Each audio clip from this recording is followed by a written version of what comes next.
What's going on, everybody? Welcome into the Jacked Ramsays pregame show. I'm your host, Danny Marang, joined as always by Brandon Sprague. And Brandon, let's kind of get right into it. The Blazers are going to wrap up a 4-game trip with the opportunity to go 500 on the trip, which after starting the season 0 for 6, 0 for 7, they need some road wins to kind of, if they're gonna get to the spot that they keep talking about, top 5, top 6. Yeah, that area, you got to go 500 in the season, which means you got to take care of business on the road, which means winning some games maybe you shouldn't. Right. Well, I think today is one of those, right? With no Dame, and you're coming off a subpar performance, which you played Houston, and you were able to get that win anyway, and you started out 0 for 2 on the trip. I mean, to walk away with a split, I would say, Danny, is a huge win for this team, especially playing without their leader. Listen, any road trip you go on, if you go 500, it's a win. You get above that, it's like the best teams in the league are like looking at their schedule going, hey, let's win like 75% of our home games and then win half of our road games. And guess what that's going to do for us? That's going to make us a 50-win team. That has always been the goal for NBA teams. If when you're looking at just like pure numbers, that's how it goes. And for the Trailblazers, I know a lot of people picked this team to win 50 games. Hard to say this many games in where they're going to fall. Do you see this as a 50-win team? No, not unless they're making a move. So I struggle to wonder, Danny, if they're going to even reach the over of their season right now. What was it at? 42 and a half? 42 and a half. Come on. He was right there. They're going to beat that. I mean, based on what we've seen, and they're not making a move, you would like this team to hit that? Because I don't know why you feel so confident. I only feel confident because this team last year beat that, and last year's team was not good. Well, but yeah, you're kind of taking away from the thing that we've talked about the most this year, right? The vibes. Yeah, I think last year's vibes are actually impacting this team. Well, I think what happened last year carried over, which is why not making a move was so disgustingly bad. Yeah. But I think that's a part of it for me. Look, you don't ever want to dismiss Damian Lillard because he loves to prove people wrong. But now he's sitting out today. We don't know where this is going to lead. If he comes back and this is the only game he misses and then everything's fine, or if he does this once in a while. But this team as currently constructed and built, I don't look at this team and feel all that confident they're going to hit the over. I still feel like that's an opportunity on the table, and let's address the elephant in the room. I'm okay. Everybody in the chat already asking after the chip. I tried to deflect as long as I could. I don't know if I've seen somebody eat ice cream sandwiches as fast as you. Listen, man, the first 5 minutes sucked something fierce. Like it was not fun. The worst part about the entire process, well, there's two things that were really bad. I got some dust like on the edges of my lips. Yep. And that burns different. Like that feels like acid on your skin. Like that part, like not spicy, but like burning your skin. Yes. That sucked. And the amount of dairy I had in my stomach afterward. Like I've eaten super spicy stuff before, so I kind of prepared myself mentally for it. I was like, oh God, this is going to suck. But I don't eat dairy all that much. And so for me to house multiple ice cream sandwiches and 2 glasses of chocolate milk was a pure unadulterated death sentence. So, but yes, the next day was fine. The stomach after that was fine. I didn't have any fiery issues beyond the mouth and throat. It hit the stomach and we were pretty much good. But that's good to hear. Yeah.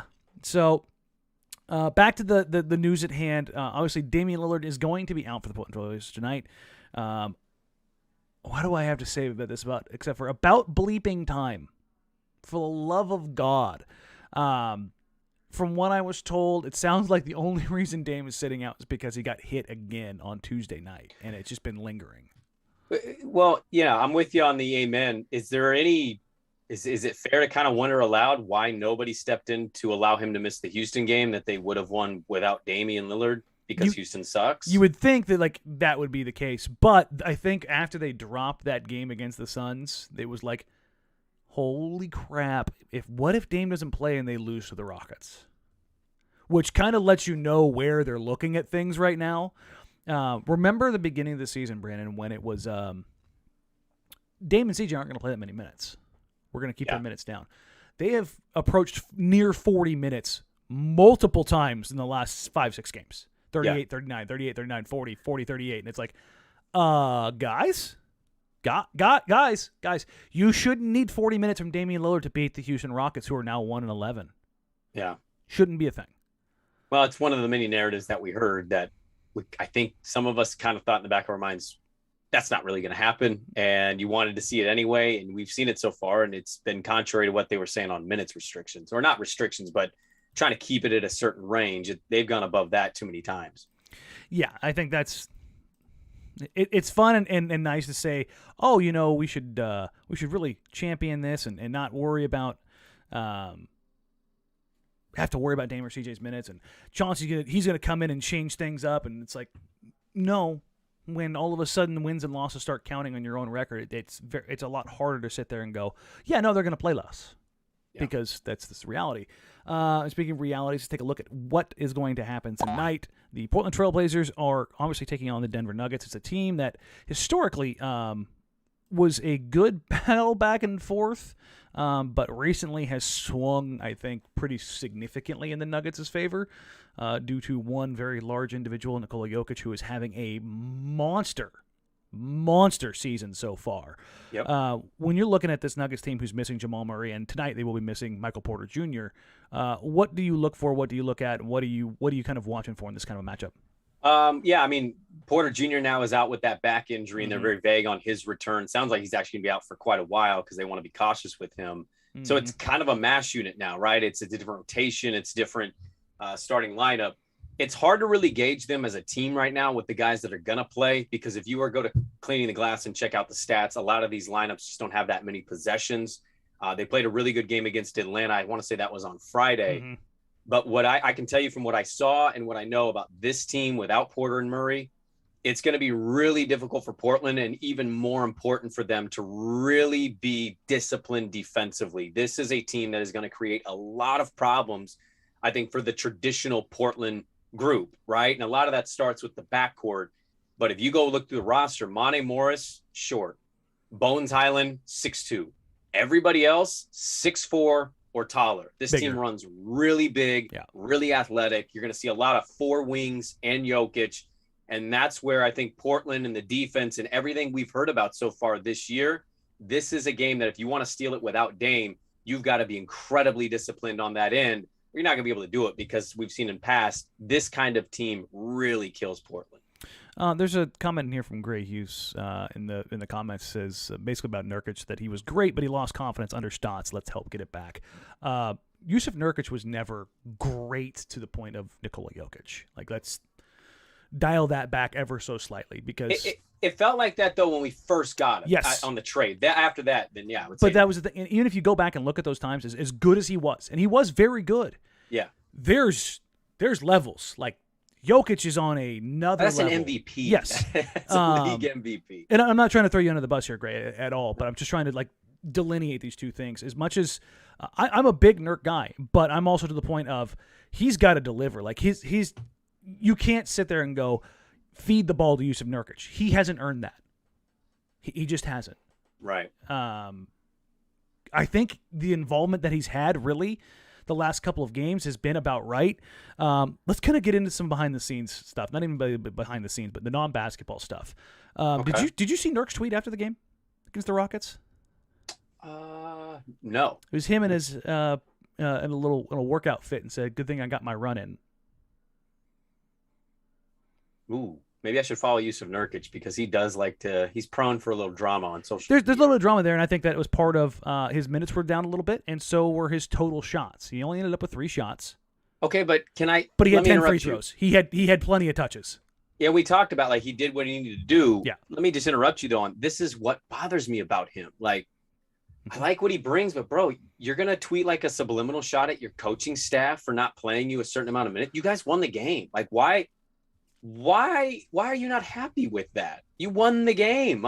Save that tweet when you get your ass kicked and your minutes go down. Then tweet it out. Don't tweet that out after you won a game. You guys hadn't won a road game all year, and you choose to do it after a win. It was weird timing. That's what I keep talking about with the vibes of this team. Jason Quick hinted at somebody not fully buying in to the concept of the team, and from what I understand, it is not Yusuf Nurkic. It is a different player. But, and again, Gray's asking, he doesn't ever get the ball. He was wide open. He gets a truckload of touches. I've been tracking them. He's still getting plenty of touches. They dial back his playmaking because he was turning the ball over too much. That's kind of what it comes down to. Rotation-wise, I would be not surprised to see Larry Nance Jr. getting more and more and more minutes, and Zeller, Nurkic, and Covington having their roles shrunk as things progress throughout the next probably 5 to 10 games. I would expect that to kind of be the way that things go. When you look at how things are stacking right now, Covington feels like he's the odd man out. Yeah. Yeah. But here's the problem, and you and I have talked about this a ton. When you look at what he does, they need a floor spacer. But at the same time, they also need playmaking. But if you take Nance out of that bench unit, they lose the additional playmaking that he provides in the bench unit. So if you put Cove, who wants more touches but isn't really a natural playmaker, in the bench unit that doesn't really have any natural playmaking, but you put Nance in the starting lineup who doesn't really shooting it well but gives you more playmaking, this is kind of that, it's not great. It's a balance there, but I'll tell you right now, if you started Nance over Cove, despite that, I'd be okay with it because, one, I know Larry's going to bring it every night. If Cove is disgruntled against Billups or there's a weird situation brewing where he's going to be maybe the first guy traded, then okay. But I think that second unit, even without Larry, and by the way, you could stagger here as well. You can still stagger and get that going. But I think the one thing that leaves me positive about that bench unit without Larry in it is what Ant's been doing. And Ant has kind of become that playmaker. Now, he has struggled a little bit from the field, but he's still shown us his ability or things that he has worked on this year to get guys involved. Nassir Little is an aggressive young player who can put the ball on the court. So I like what Larry brings when he's becoming that playmaker. And I hear what you're saying, but I think you're better off tweaking the starting lineup than worrying about what you do to the bench unit. Because that's easier to fix. Yes, because the starting lineup has largely been their problem this year. So if you insert Larry instead of Cove, you put Cove to the bench, you let him be a spot-up shooter, you let Ant have a little more responsibility. He'll be playing with Dame or CJ anyway. Mm-hmm. And I think you do that because you need to tweak your starting lineup. You can't keep having bad starts. And they've had a couple games where they've been okay. But for the most part, that's really plagued them. Their bench unit and Dame's been their best lineup. You can't always rely on that. You need your starting lineup to come out and be aggressive and set a tone, and they largely haven't. So even without having that playmaking on the bench, Danny, I would be perfectly okay if they made that switch. Speaking of making switches, obviously Damian Lillard's out tonight. I have not seen anything come across yet as far as who's going to be the starter. In the past, I think it's a very easy thing to go off of based off what Terry had always done. When you look at it, when Norm was out a couple weeks ago to start the season, Nas slid in there. That was a natural 3-for-3 swap. Well, I mean, Norm isn't a 3, but you get what I'm saying.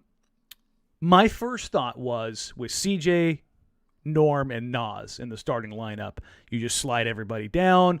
CJ's more of a 1, Norm's more of a 2. Obviously, Nas is more of a 3. That seems to stick. But I had somebody go, listen, if you're saying that Ant is going to be that guy, then why not turn him loose and give him the shot volume? Put him in the starting lineup. Make CJ, Ant, and Norm. And then this was a genuine question. I was like, huh. I'm an Ant guy, and I kind of, I buy into that because the backside of this is now Dennis Smith Jr. is running your second unit. Yeah. In that if you stagger one of Ant, CJ, Norm into that unit, then you get play finishers.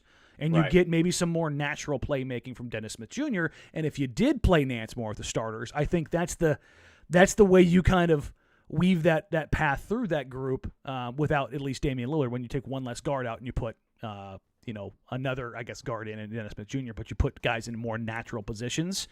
What do you think? Which way would you go? That's tough, man. See, that's what I said. I at first I was like, oh yeah, no, you just plug in Nas, you slide Norm and CJ down, you call it good. See, that's kind of where I would lean, just because even if you put Ant in, but who I keeps don't that know, offense moving? I don't know if Dennis Smith Jr. is going to do what we think or hope that he would do with that second unit. That's the problem. Really? See, this is where I go back and forth. When Dame has been out in the past, CJ's ball stopping has alleviated some. His non-Dame in the lineup numbers are like 28, 7, and 5. Like they're Dame-esque numbers. Yep. But Norm is a play ender. Nassir Little is a play ender. Robert Covington is a play ender. You're basically putting the entire playmaking burden on CJ and Nurk. Yeah. Where I think Ant, he's got this reputation already of like as being CJ light, and I don't think that's the truth remotely. I think he's a scorer, but I think that once he probes and it's not there, he resets and looks for something else and looks to set somebody else up. I think that's people have told you that they think he's a CJ light. Oh yeah. There was a big argument in my mentions the other night, and I was like, what game are you watching? Like his job is to go out there and get buckets, number one, and then number two, it is to facilitate for the rest of the unit. His passing, his playmaking, I thought has been better than expected this year. So if you did Ant in the starting tonight versus run it with CJ and Norm, your bench unit is Dennis Smith. And are you talking about having Larry in the starting lineup today? Or no, are you talking about that's going forward. So okay. so your bench becomes a combination of DSJ, Larry, Cody, Nas, and then whatever guard you stagger in there, whether it's CJ, whether it's Norm, whether it's Ant. I think that's easier to juggle rotations if you start an Ant, because you can always have at least two of the guards on the floor. See, dude, I don't know. This is a tough question. I still think I'd rather run Ant off the bench. I think what you do is if you decide to do that, and we'll see what Chauncey does, but if that's what they decide to do, I mean, I'd imagine that starting group's going to have a pretty short leash, right? That's going to be something where Chauncey instantly is like flexing in and, the starting lineup was out there for 2.5 This ain't working. Minutes. Yes. Yeah. You have to pivot quick, because here's the other thing. You're playing too good of a team to not care about this game. So you come in, and if you're 2 minutes in and your starting lineup's looking dead again, then insert the juice that's been helping you in so many games this year. And then you don't have to worry quite as much. DSJ's still going to get PT, but I don't know. Do you maybe want it in the starting lineup so it's that you're not so bleeping reliant? Well, you talked about this when Nas had to fill in for Cov. Mm-hmm. Are you worried about what his new role kind of becomes versus what he was on the bench? Yeah. Do you wonder that at all? As good as Ant has been for basically the whole year, do you worry that changes that element of it, that comes into play where Ant comes off the bench? It's like, all right, I know I got to go get buckets. Well, now I'm in the starting lineup. Am I just facilitator? Do I still go get buckets? Do you worry about that? Anytime I think you change somebody's real position in the pecking order, I worry about it, especially with young guys. I think that's always something you have to be cognizant of. But even though Ant's not Steve Nash out there, he does grease the non-ball stopping. You know what I mean? And I almost feel like without Dame out there, because Dame has been deferring a ton. If Dame's not out there, you want, if the ball hits Nas's hands in an open spot, he's going to be a play ender. Right. He's taking the shot, which good. Go do that. That's what you want from Nassir Little. But they just don't have any other natural guys who's their first instinct is assess. Mm-hmm. As opposed to a decision tree of I'm open, I shoot. Right. You want just to maybe a little bit more of hey, I'm open, but I see a better shot because if I attack this closeout, that weak side's got a tag, and now I know I can find Nas in the corner. That next step, and I think Ant has started to show a little bit of that, particularly as he probes and throws that one-handed kind of 45. Rat pass, that throwback pass that's kind of been there. So that's something I think I've been watching for. Okay, I was going to ask you, so where do you think he's going to go tonight? What is he going to do? My natural gut is to start Nassir, just because I think I've been so trained by Terry over 9 years. So, I mean, seriously, somebody asked me, who's going to start? Right when the news came out, I'm like, oh, Nas. And I was like, well, probably not. I was like, oh, wait, never mind. It's not Terry. So and then somebody put it in your head, and you go, oh no, maybe they're right. Maybe it's starting. That's what it was. It was like, yeah. Oh, maybe. I'd be excited for Ant if he got the opportunity. Like, I don't want this. Oh, here it is. I just got across the wire. Casey, he will get the start. Ant's in the starting lineup. So you're going to go back to the 3-guard thing, which is fine. We just talked it out. So it's kind of good that during the podcast, I kind of expected it to come out. That's kind of why I was like, we'll see if we can work this one in here real quick.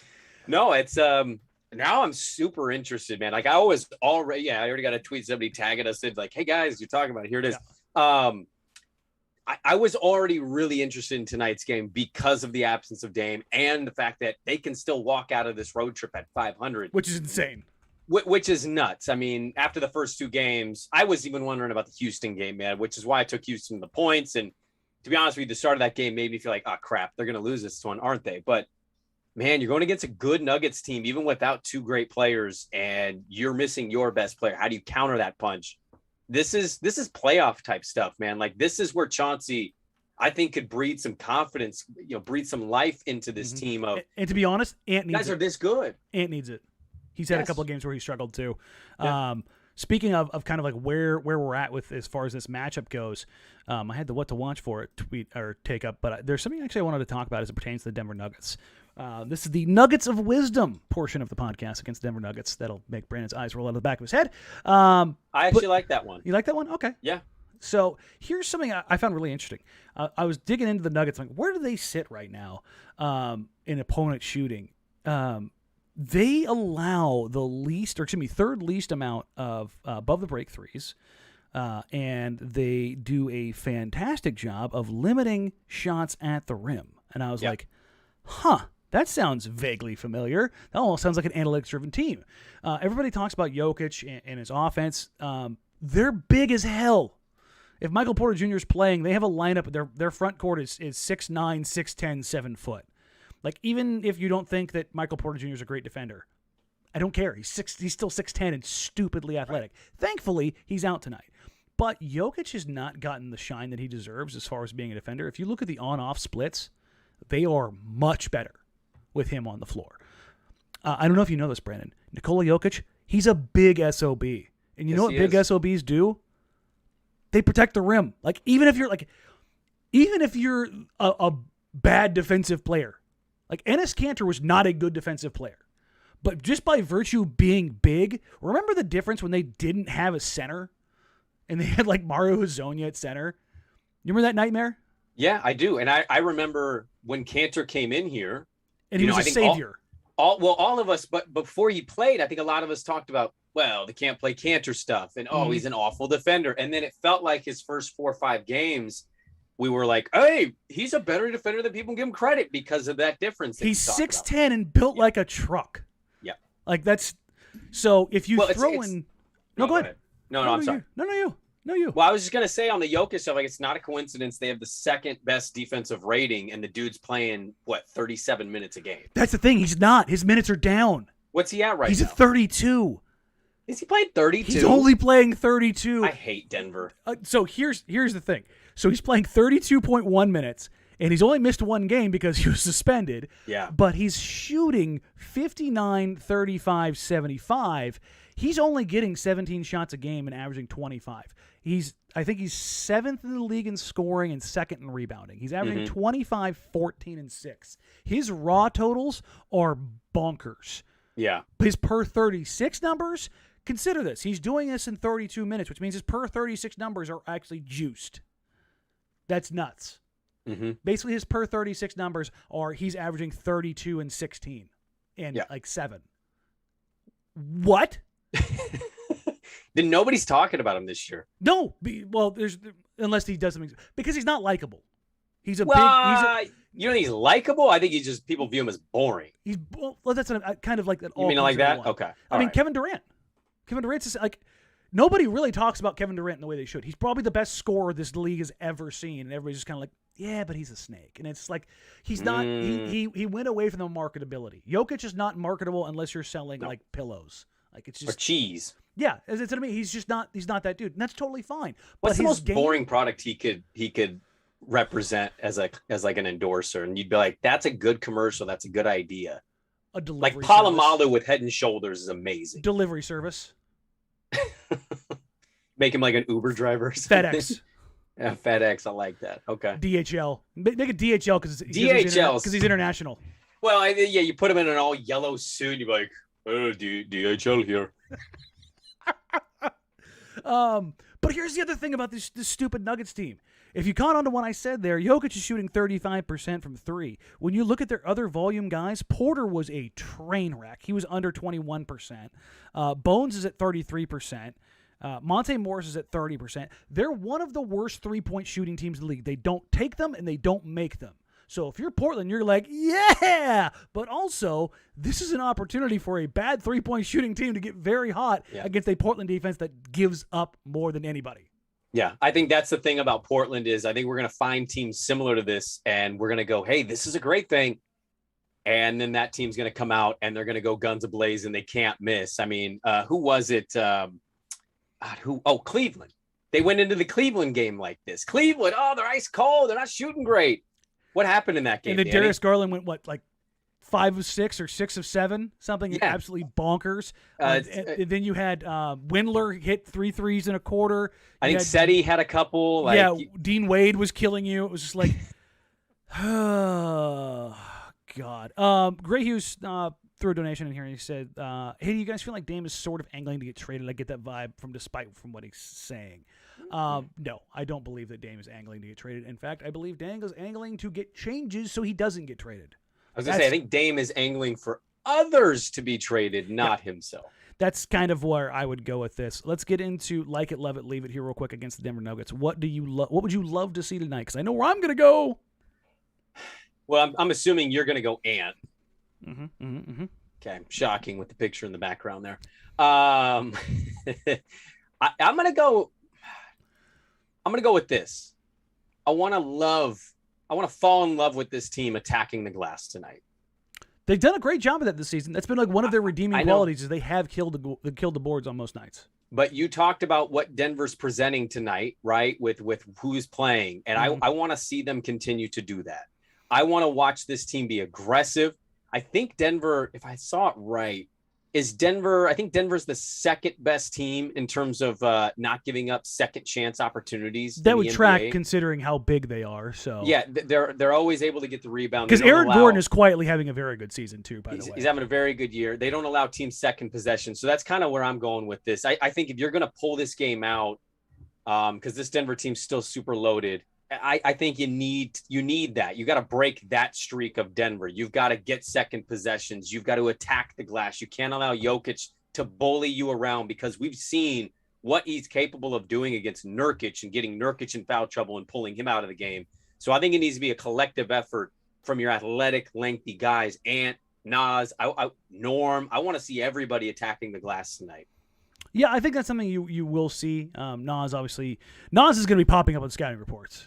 Yes. The opponents are going to be looking for him, which is a good thing because when opponents are worried about how well you could hit the glass with just sending one dude to the offensive glass, they're they're more hesitant to get out on the break because all of a sudden if somebody's hitting the glass like Larry or Nas or even Nurk, then they're like, we got to make sure we secure this. But just kind of, let's slow the pace down a little bit. Your two young players are both going to be on the scouting report, man. Yes, Ant and Nas have both made a name for themselves. There's no doubt about it. I'm almost wondering if that's kind of what has impacted Ant more so than a shooting slump. I need to go back and watch a little bit more tape just to make sure, but.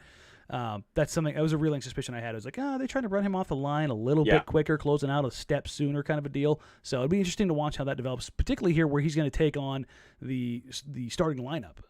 He'll be a bigger focus, obviously, tonight. And speaking of bigger focus, that's where I'm going to go with my love it. Obviously, Anfernee Simons is now getting the start. Spread your wings, young Ant. Spread your wings. Go, as a starter, stepping into the Damian Lillard role, I don't think I have anything that doesn't have a brand on it that could be green enough to symbolize the green light that he has tonight. Mm-hmm. It is the greenest. You have a green light to get up 20. Go. There are 20 shots to be had by somebody tonight. Go get them. Go take them. Go seize them. You are being told it is not Nassir Little. We are not trying to balance the lineup. We're saying, Anfernee Simons, go get buckets. So go and just go bonkers. Like it. What do you want to see for your like it tonight? My like it is it's pretty simple. It's fill in Dame CJ. Now, what I mean by that is when Damian Lillard goes out, CJ McCollum is an entirely different player than what he is with Dame there. We mentioned it earlier on the ball stoppage. The assist numbers usually go up. And we've seen him have some really good moments in this spot where he's kind of able to transform his game into more of a facilitator, looking for other guys' role, more so than when Dame's out there, he gets the ball and he wants to cook. I like that. I think we're going to see a different CJ tonight because we largely see a different CJ when this happens. And Dame doesn't sit often, but when he does, that's the CJ we tend to get. I think that's the CJ I would like to see tonight. I'm going to go to the back end of the lineup in that regard in the starters and go Jusuf Nurkic. My like it tonight is humble yourself. Check your ego. Play Jokic the way you need to play him. Mm-hmm. Don't throw the fits that you threw in the playoff. Because if you go out there and play them the way you need to play him smart, which honestly the rule changes should allow him to be more physical with him tonight. By the way, that Houston game, we didn't really talk about it much. I hated the way that game was officiated. They called everything, and it was it was a crawl. I don't want to see that. Let Jokic and Nurkic bang with each other. But go out there and handle business. Handle business. That's what I want to see. I debated that for my leave it tonight because it was one of those, you want to see good Nurkic or do you just don't want to not see bad Nurkic? You know, it was like, all right, screw it. I'm gonna give me some good stuff tonight, Jusuf. That's what I want to see. What do you got for your leave it tonight? Well, unfortunately, you just hit on my leave. Yeah. I figured that might. I was like, leave first round Jusuf Nurkic from last year's playoffs. Mm-hmm. Please leave that on the bus. Bring a different attitude. Don't worry about, I want to match this dude. I can be just as good. You're not, and that's okay. But you can still be a really effective player. Yes. Go into it with a clean mental slate and be ready to battle. And you know what? If your minutes aren't quite what you hope, so what? Make an impact in the minutes you do get instead of being a pouty little B who's waiting in the post game to tweet out something about your minutes. Like, just go out there and work, man. Like Jokic, can you call him a little dirty? Sure. You also call him super talented, and he's not really talking a lot. Like, that's a dude that just goes out there. He just goes out and works and plays his game. Go out there and match that. Don't worry so much about the other stuff. Yeah. My leave it tonight is just, I'm going to go with leave the bad vibes from whatever it is that's kind of going on. And overall, I look at this game tonight, man, and it's very, very, very, very, very, very, very, very, very easy for them to go, this is the end of a road trip. You got a back-to-back with Toronto. Do you want to deal with, like, it's very easy to look past this game. Damian Lillard's out. We got our one road win. We're off the schneid. You know, like, I hate to, people are like, oh, this team would never do that. Every team in the NBA, every team in professional sports is looking at it like that. Like, this season has sucked. This has been tough. We got our one road win. We got another tough game right after this, right when we get home. I don't want to deal with this. We don't have Dame. Like, keep that stuff out. That's what I want to see. I want to see that stuff being just kicked to the curb for as far as, like, how to believe in the vibes. And you know what? I'm going to go an extra step tonight. What I really want to see tonight, I want to see some Greg Brown time. I want to see Greg Brown time on a positive end, not because the Blazers are over as far as actually the game is over early for the Blazers. Let's go to the local betting app, Brandon. Yep. What are we taking from tonight? Now, did they hit the over in Chicago? They didn't, right? No, that was the under. Who? Denver? No, Portland. They didn't have Chicago. They had Houston. Oh, sorry. No, they fell woefully short. Remember, That's right. They both shot awful, and then I was feeling very good about that over, and it did not hit. Well, did you see the line? Yeah, did you see the line tonight? Yeah, 208. I know what Vegas is telling me with this. I get it. I'm taking the over anyway. I am going to click my bet in right now, hoping to get back exactly what I lost in the Houston game, and I'm going to join you in the over. Are you going to also join me with Portland +6? No. 6 is too much. Brutal. Absolutely brutal. And here's the thing. Here's why I think it's easier for the over to hit, but the +6 I think is going to be tougher because I think there is going to be limited possessions. Let me pull up the advanced real quick. Denver is the third slowest team in the league behind Philly and Toronto. Yeah. And they are slow. Like, Knicks last year type slow. And I'm like, well, every possession's Jokic dribbling with 5 seconds to go, and he's either making a bucket or he's getting somebody a shot. Yeah, and that's the thing is you're like, and obviously they're missing some guys, and without Porter Jr., expect the offensive firepower to go down. But Monte Morris has kicked this team's ass before, and Yes, as much as he has struggled this year, just I haven't seen much from the backcourt as far as slowing guys down this year. I don't think that's going to change anytime soon. I hope Ant can offer up some resistance. I was gonna say, what if it does? Be a little eye-opening, right? Yeah. Oh, I mean, it would. But also, I think part of Dame saying, "Have you seen my defense?" I think he's in his head rationalizing in a way with, "Have you seen my defense? Considering how beat up I am." Why not throw that in there, guys? I'm not bad because I'm hurt. Yeah, like it's like, well, I've seen you die at the point of attack more than a dozen times, but like. Yeah. I also know, and I've been saying this since like game 2, that you don't look right. So on that note, we'll kind of wrap it up here. Dame says he's day-to-day. Day-to-day. I love it. Just take the week, dude. No, he's not. He. This is something we value and drives us crazy, is it not? When guys sit too much, we bitch and moan and say, this league, I want guys to management. Be good. I listen, load management is a real thing. But with his particular injury, I think he needs like a concentrated block of time off. That's Dr. Dan's diagnosis, right? But Dr. Dan, you're talking about a guy who wants to play. You had to pry his dead body off the floor, and Chauncey said it publicly. Like he had to convince Dame, like, listen, dude. Yes. And I've talked to a few people who were like, yeah, no, the only reason he's taking the night off is because it got bad.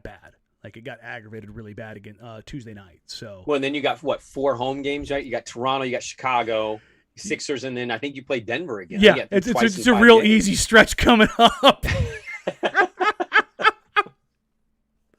This is the part of the schedule where like this road trip was like they might be able to get a couple. Like when I looked at the schedule, like because they better get some shit taken care of because this stretch of home games is just a kick in the teeth. It's like, oh, are you kidding me? But yeah, it's it is what it is. I think it's gonna be one of those situations. So, what you're gonna take Portland in the points? I'm taking Portland plus a 6. Okay. Yeah. If you were just taking the points, I'd call you a coward. But you are taking Portland here, so yes, sir. You're less of a coward. Well, I think Denver played a really good game against Atlanta, and I just don't know when you're dealing with that many injuries, are all those role guys going to play that well again? I think there's some math that may say they'll drop a little bit, and if CJ plays how I think he's going to play, if Ant fills in rather well in the starting rotation, and that bench unit doesn't completely suffer, I think you find yourself right there with 4 minutes to go in the game. And I just think it's kind of a back and forth. How crazy it would be if they ended up this road trip 2-2, considering how everything is gone? I don't know how crazy I'd label it. I would just say you go home with a smile on your face. Sure. Very fortunate. Yeah. But I think they got a good chance tonight. I think they've got a decent chance. I don't like how they match up against Gordon and Jokic. But Jokic has destroyed this team too many times to count. So I don't blame you. We've gone 40 minutes now, a little bit longer than usual, and we haven't said a single word about Neil O'Shea. It's barring a master escape artist type maneuver, Houdini-esque. His time here is done, folks, for everybody asking. Well, he's still fighting. Were you surprised that came out? No. I was. You were? I was. Jackass narcissist who thinks he runs everything perfectly but treats people like crap, fighting for all his money because he doesn't think he treats people like crap. That's not surprising to me. Considering the sources that I've heard where some of this stuff has originated from, yes, I'm surprised. So, well, they're bringing him. He's talking tomorrow. He's being interviewed by that law firm tomorrow, and I cannot wait how many times he's going to end up lying in that. What'd you call that? A deposition? Is that what you would call it? Sure, interview, a Q&A, whatever it is. Like, I cannot wait to see how many lies he ends up telling. I would love to see the copy from that. I mean, do you think they'll ever release it? Oh, God, no. No. But I would love it if somebody did figure out how to get that out, because I would read the hell out of that. I mean, who wouldn't? I'd want to reenact it. Yeah, and and somebody else has pointed out more than something I highlighted out, the fact that he was around the facility while the investigation that was report. going on. See, that was shady as hell. What are we doing? I don't know, and I've heard people say, what's this organization doing? No, I've heard people say, who's going to tell them what to do? HR. Literally anybody. Literally, that is their job. For those that don't know, my wife is an HR investigator for a very large entity in the state of Oregon. And I showed her that. She was like, what the hell are they attempting to do there?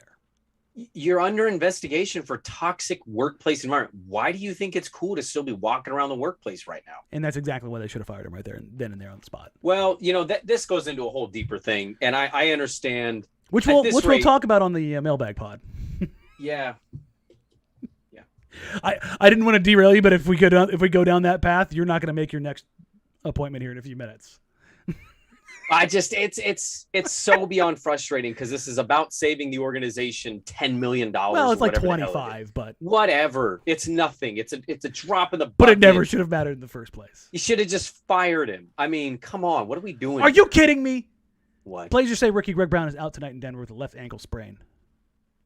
Come on, man. Sapping my joy. You monsters. You cannot react that way as we're talking about Neil Olshey. And then you act like something massive came across the wire, and it's a guy who might play 9 minutes tonight is out with an ankle injury. It's okay. I made up for it by throwing my head back too hard again, and I just had the room spin about 37 times. So. Oh, and now I feel bad. I hope you're okay. No, I mean, it is what it is. Good God, that's awful. Let's go ahead and wrap there. So we can get you to your next appointment. I can go take. Who's going to be the next Blazers GM? Are you kidding me? Dean Wade's sitting out tonight. I'm so frustrated. Listen, man, I live and die with everything. That's how it goes. I can tell. One of these times we're going to have to watch a game together, and you're going to have to see what like Joe Simons had to put up with for 5 years. Because if you think I'm going sideways on a regular basis, you should. You're probably freak out on every possession guy, aren't you? Yes. Why? It's fun. I mean, it's a for all the people who are like, do you even like this team? Are you even a fan of this team? It's always like, watch a game with me. I dare you. There's a lot of that going on. I saw a guy at Seattle Times wrote a story on Jimmy Lake, the UW football coach, and he released a thing that like in 2019, I guess he also threw a player into a locker or something. And it's a beat writer. And some guy in the comments, I understand, but do you think now's the appropriate time, given what this team's facing, to release a story? And I thought, do you think this guy works for the team? Yeah. Because he doesn't. No, I don't like to talk about just sunshine, unicorns, and rainbows. That will never be how I do things. I just find the whole like, do you care enough like I do? Like, but bro, I'm in the media. Like, Danny needs to take a few games off to get healthy. Listen, folks, there's no amount of games off that I could take that could get me healthy. But thank you all. Cam Reddish just got an injury. Damn it. Does not look good. All right. Let's get out of here. Thank you all so very much. I appreciate you all. If you haven't already, like, rate, review, subscribe. Help us grow the channel. We are trying to get to 2,000 by the time we hit Thanksgiving, and we are getting close. It's getting a little dicey. I'm falling a little behind on the. We're coming back, baby. Just need a little perch, a little swoop up. So if you haven't already, please subscribe.